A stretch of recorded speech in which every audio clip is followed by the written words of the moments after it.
طلب متتبعات ديالي خصوصا في هذا الصيف هذا. غادي نوجدوا كاطو كلاسي، وغادي تشوفوا معايا المكونات. عندي هنايا 3 البيضات حجم متوسط، 90 غرام ديال الدقيق، 90 غرام ديال السكر. عندي هنايا مزيج ما بين الحليب والزيت، يعني 30 غرام الزيت و 30 غرام الحليب، ما يعادل 3 المعالق كبار د الحليب و 3 المعالق كبار ديال الزيت. عندي هنايا قبيصه د الملح، وعندي هنايا معلقه من الكاكاو، لانه غادي نوجدوا كاطو بالجينواز ديال الكاكاو.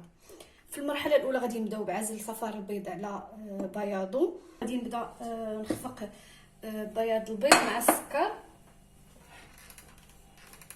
بسم الله.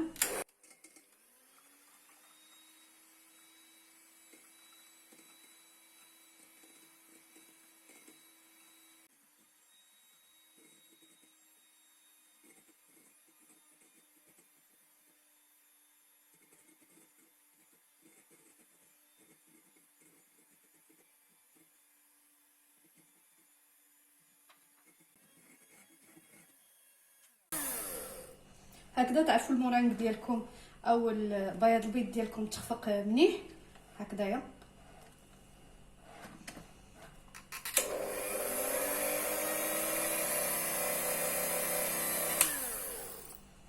او تعملوا له هكذا ما كيطيحش. غادي نحطوه على جنب، وغادي نجيبوا صفار البيض، غادي نحاولوا نخفقوه شويش.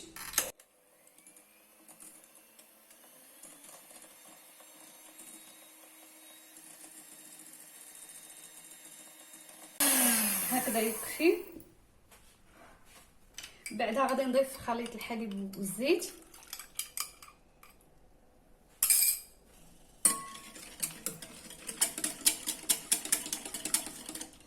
ورشيشه د الملح.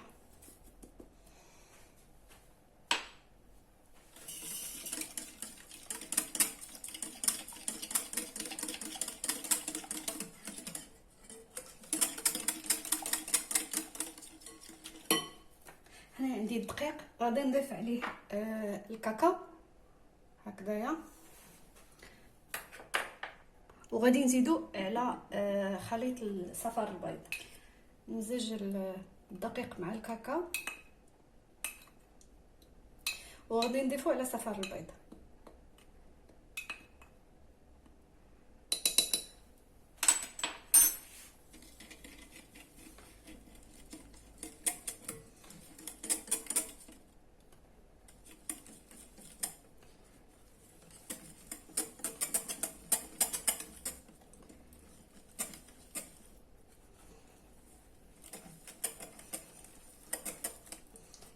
هكايا ملي تتخلطوا غادي يبان لكم الخليط بلي هو معقد، مي ما تخافوش.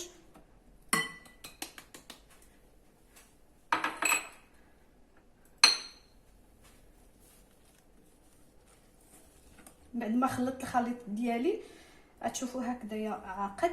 بعدا غادي نبقى نضيف بياض البيض او المورانغ هكايا بالتدريج.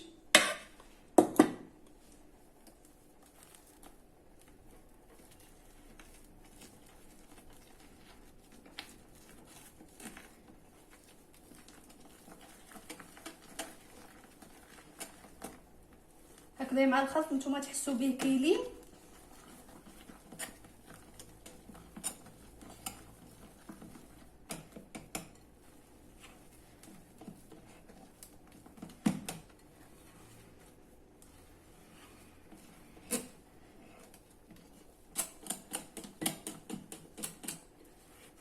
هكايا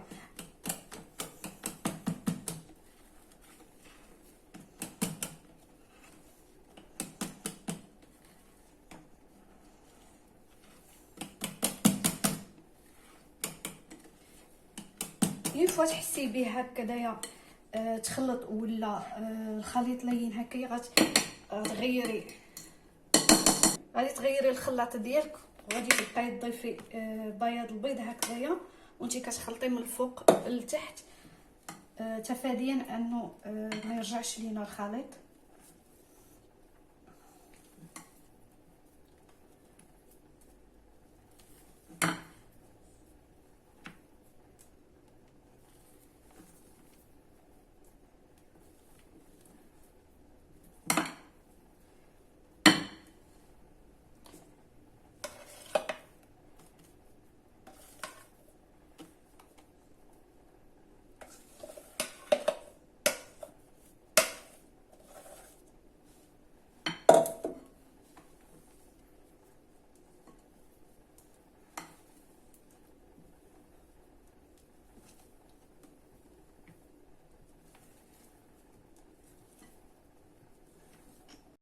هكذا يكفي. غادي نوضعوه في اللاطه ديالنا. هذه هي اللاطه، عفوا مشات لي اللقطه فاش كنت كنحط وكنيتي الخليط ديالي في اللاطه. غادي ندخلها الفران على درجه 180 مده 10 دقائق، من 10 دقائق حتى ل 12 دقيقه. وهذه هي الجينواز ديالنا بعد ما طابت. غادي نزولها من اللاطه.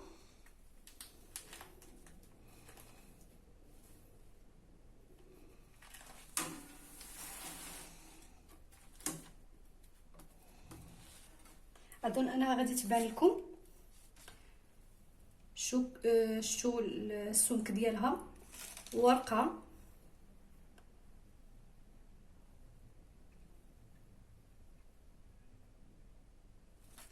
غادي نخليها تبرد وغادي ننتقلوا للمرحله التاليه وغادي نوجدوا الطبقه المقرمشه. هنايا عندي 100 غرام ديال الفيوتين، وعندي هنايا تويكس مقطع. بامكانكم ديروا المكسرات، ديروا اي حاجه، او تكتفيوا فقط بالفيوتين والشوكولا.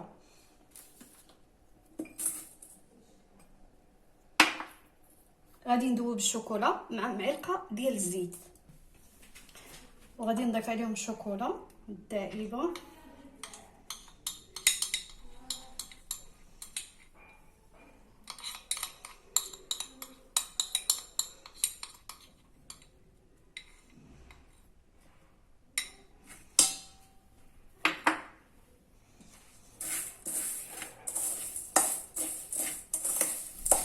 وغادي نمزج الكل.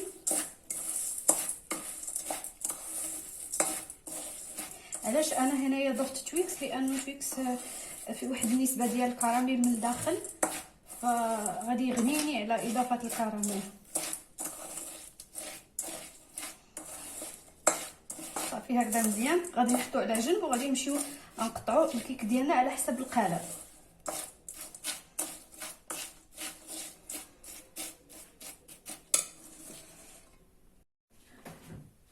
انا هنايا غادي نكون موجده الكيك ديالي والقالب، غادي نقطعو على حسب القالب ديالي. غنقطعو على 2 د المرات. اوكي.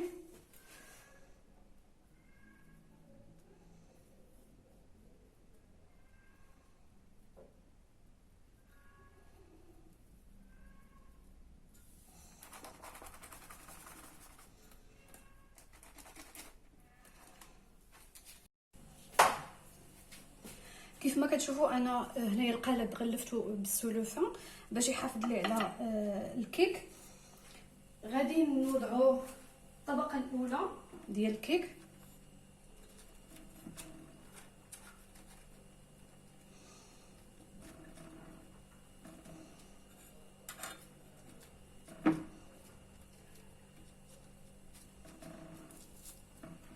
وغادي نوضع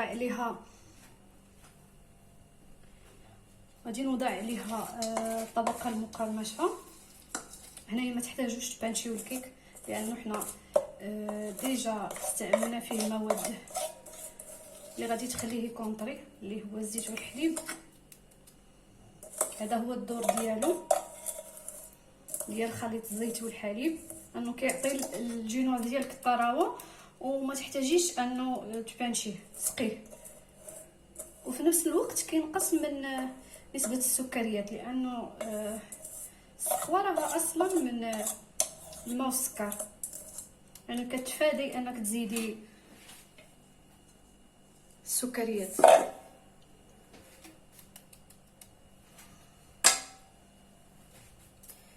غادي نوزع الطبقه المقرمشه ديالي.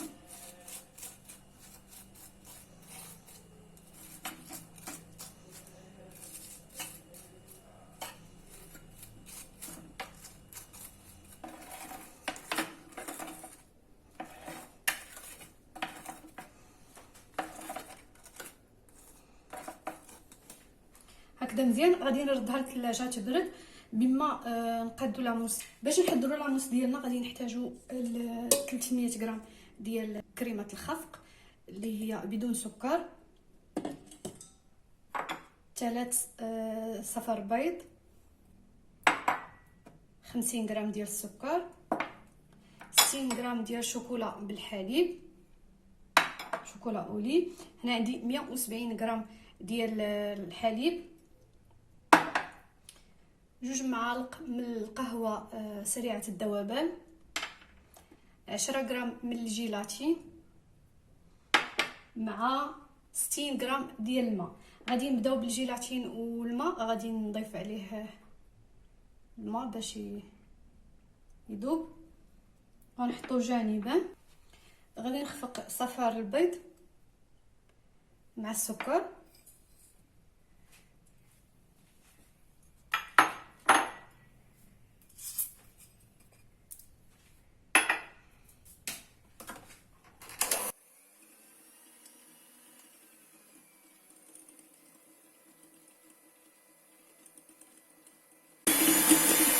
هكذا مزيان، هكذا يكفي. غادي نحطها جانبا، والكريمه غادي نخفقها نص خفقه.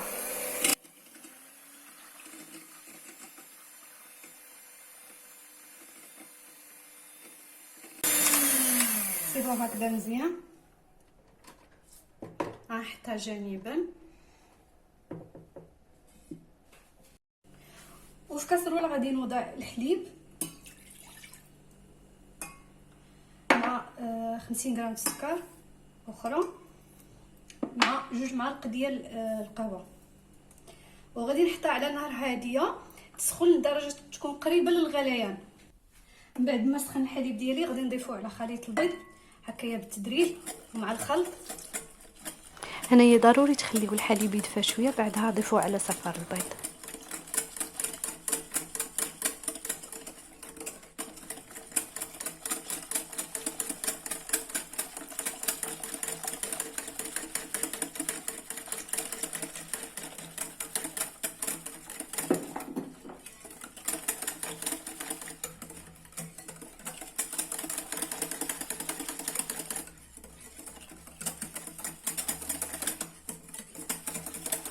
غادي نعاود نرجعو فوق النار لين توصل درجه الحراره ديالو ما بين 78 حتى ل 82.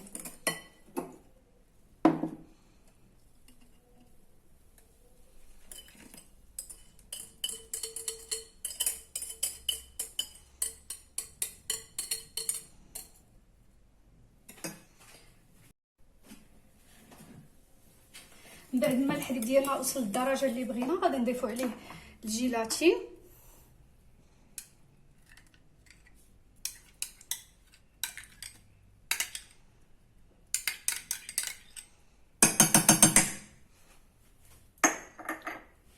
والشوكولا.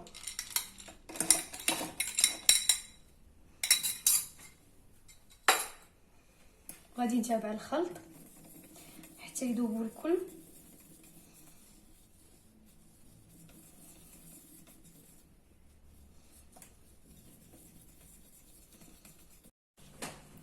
من بعد ما الجيلاتين ديالي والشوكولا دابوا، اصبحت الكريمه الانجليزيه ديالي جاهزه. هنايا غادي ناخذ كريمه الخفق. الحاجه اللي غنقول لكم هو ان ضروري تكون الكريمه الانجليزيه درجه الحراره ديالها نفس درجه الكريمه، بعدها غادي نجمعوهم بجوج.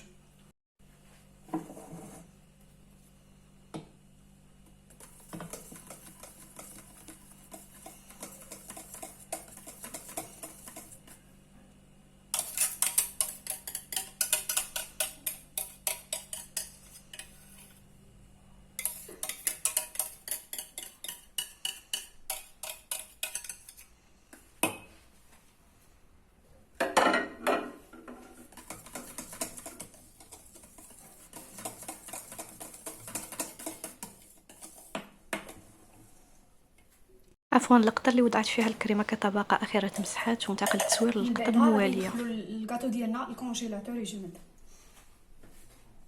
وفي المرحله الاخيره غادي نقادو الكلاصاج بطريقه سهله وبسيطه وبمقدار صغير. عندي هنايا 85 غرام ديال السكر، 50 غرام ديال الماء، 45 غرام ديال الكريمه، و35 غرام ديال الكاكاو. عندي هنايا 8 غرام ديال الجيلاتين، وعندي هنايا 48 غرام ديال الماء باش غادي نذوبو الجيلاتين. غادي نسبق بالجيلاتين لانه ضروري يذوب ويتشرب لينا الماء. في كاسرونه غادي نوضع السكر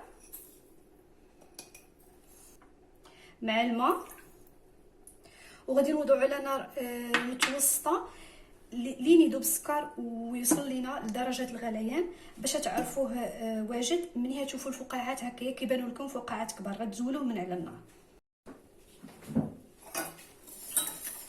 غادي يبان لكم هنايا فقاعات كبار. بعدا غادي نضيف الكاكاو هكايا مع الخلط باش ما يتكورش لكم.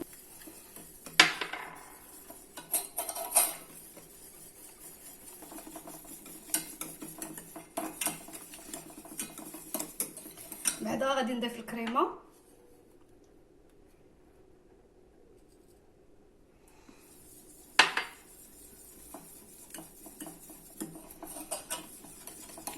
من بعد ما خلطتهم مزيان. غادي نرجع الخليط فوق النار لمده 2 دقائق، يعني دقيقتين فقط. بعد ما بقى فوق النار 2 دقائق غادي نضيف له الجيلاتين.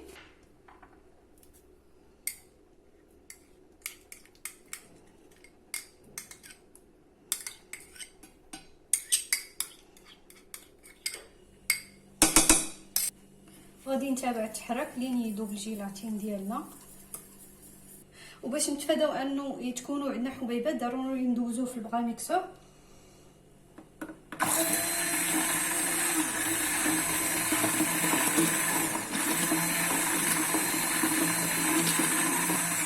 سي بون هكذا مزيان. وغادي نخليه يرتاح اقل حاجه واحد 6 سوايع او تقريبا ليله كامله عاد غادي نستعملوه.